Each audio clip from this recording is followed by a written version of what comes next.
Today I wanted to take some time to talk about how to connect with people so as to make friends with them. And this is something that I think a lot of INFPs especially struggle with because a lot of times we feel misunderstood. I know I do. And that stops me. As soon as I'm trying to connect with someone and I realize that they think I'm a little bit weird, which is going to happen because I am weird, I start to feel like, oh God, they're gonna reject me, and so I give up. Sometimes lately, that's what I've been doing. I give up and I stop pursuing the friendship. And that is because of a fear of rejection that comes from being misunderstood. But that's not healthy.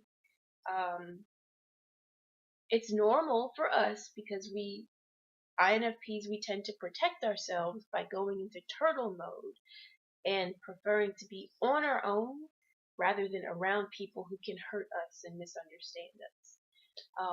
So we feel safer when we stay secluded or by ourselves. And although I'm fine being by myself, I really enjoy it. At the same time, because I've had very close friendships in the past with people, I know that that it's a beautiful thing and that it sparks a happiness that you can't achieve on your own.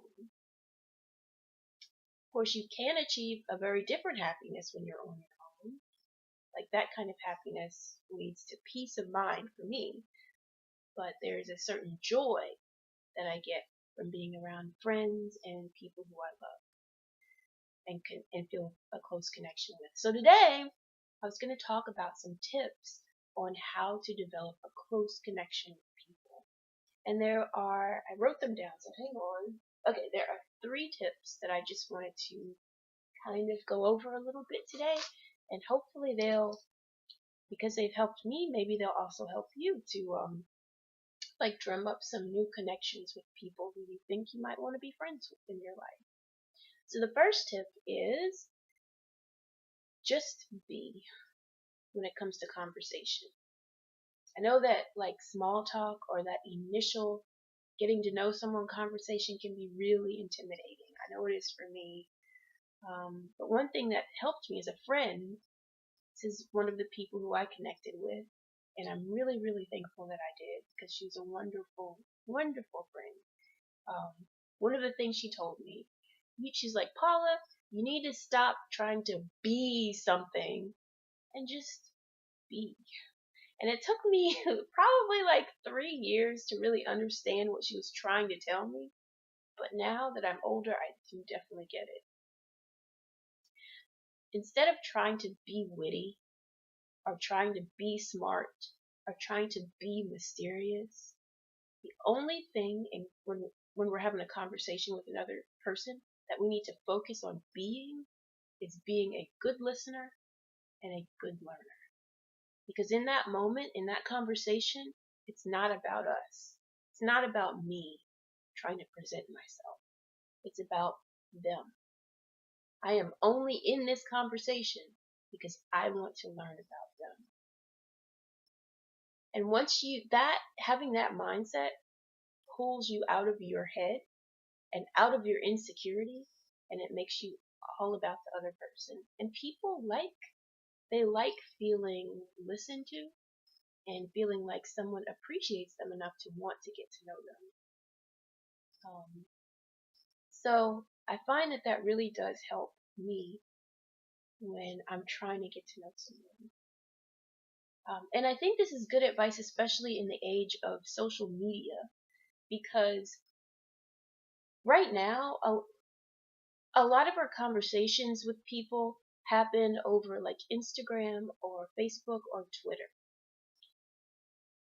And I find when I'm talking to people through those social media constructs or platforms, a lot of times I'm trying so hard to be concise and witty that I'm not being myself.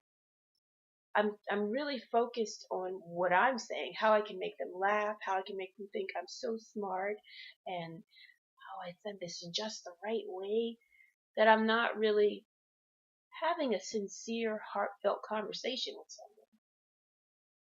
someone. And I think that when we talk to people face to face, sometimes that same thing happens. Instead of really talking, it turns into a battle of wits, where we're just trying to sound funny, and it turns into who can sound funnier than. Ugh, I see this a lot with millennials at my job who are younger than me. When they talk to each other, they're not really talking to each other. They're talking at each other, and it's literally a competition between two people who are both trying to sound witty. And they're not really connecting with each other. They're just bouncing off of each other. That's not a real friendship or a real anything. Um, so that's not what we want to do as INFPs. And I think when we see stuff like that happen, maybe that's also why we tend to gravitate away from people like that and away from group settings like that. Because I know when I see that happening at work, those kind of conversations, I'm like, this is so fake. I'm putting my earphones in and I'm listening to my music because I don't want to be involved in that fakeness. Yeah, that's not real, but our conversations don't have to be like that. They can be heartfelt. Okay, moving on because I'm starting to ramble. The second tip is if we want to like make a sincere connection with someone, we have to let them know that we care about them. And this is hard for INFPs because we're always afraid of coming on too strong because our feelings are so much, and when we like someone, oh my goodness, we really like them. I know when I like someone, and this is not even in a romantic way, just like when I care about someone randomly, I think about them like I could be washing my hair and I'm like, oh my goodness, I wonder if um if Stephanie remembered to do blah blah blah blah. She said she needed to do this. And it's like someone who's not even my friend, and I start to like worry about them, think about them. I think that's an INFP thing where we're very emotional and we get attached to people. So we're afraid of showing all of that. But the thing is, we have to show it a little bit. Otherwise, we come off as cold. Like, I've had people tell me that I seem cold when really it's just the opposite on the inside. So a way to show that we're not cold and that we do care about people, it's really simple. Make solid plans with them and then actually keep those plans. For example, just ask, hey, we were talking about that movie, Crazy Rich Asians maybe. Did you wanna, I'm gonna go see it on Friday. Do you wanna come? And then actually keep that plan. It's really easy. Or if they're like not in town, make a plan to talk to them online or Skype with them and then actually keep that plan. So that kind of gets us INFPs out of doing this thing that we tend to do, which is waiting on the other person to make the first move.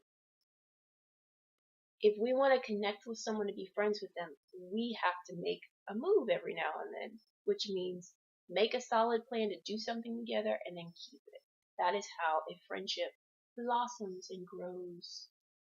Okay, the third and final tip is even after making and keeping plans, it's a good idea to check in on a friend maybe like once a week.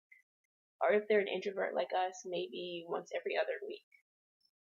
And it doesn't have to be a big grand gesture or anything, just sending them a text.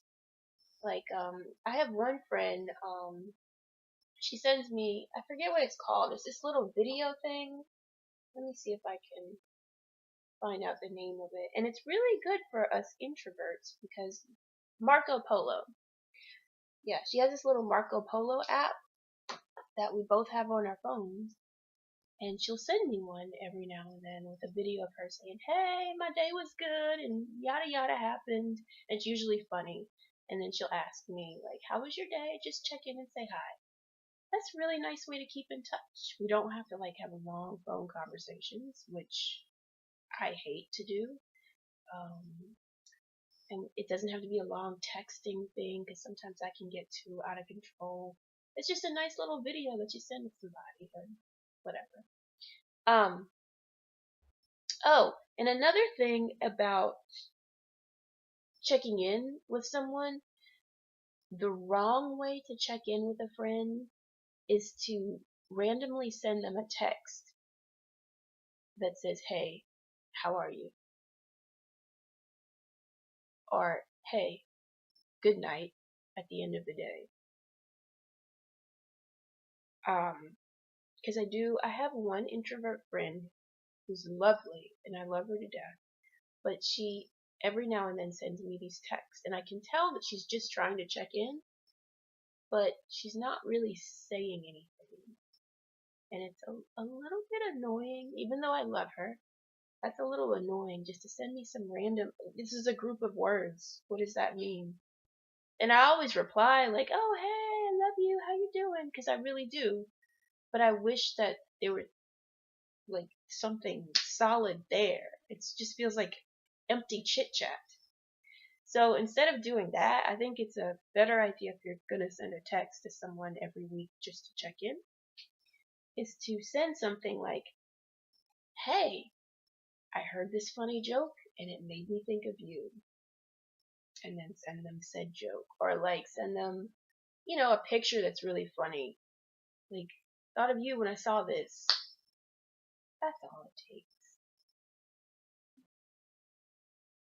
So yeah, those were just 3 tips about how to connect with people, because I'm such a master at connecting with people.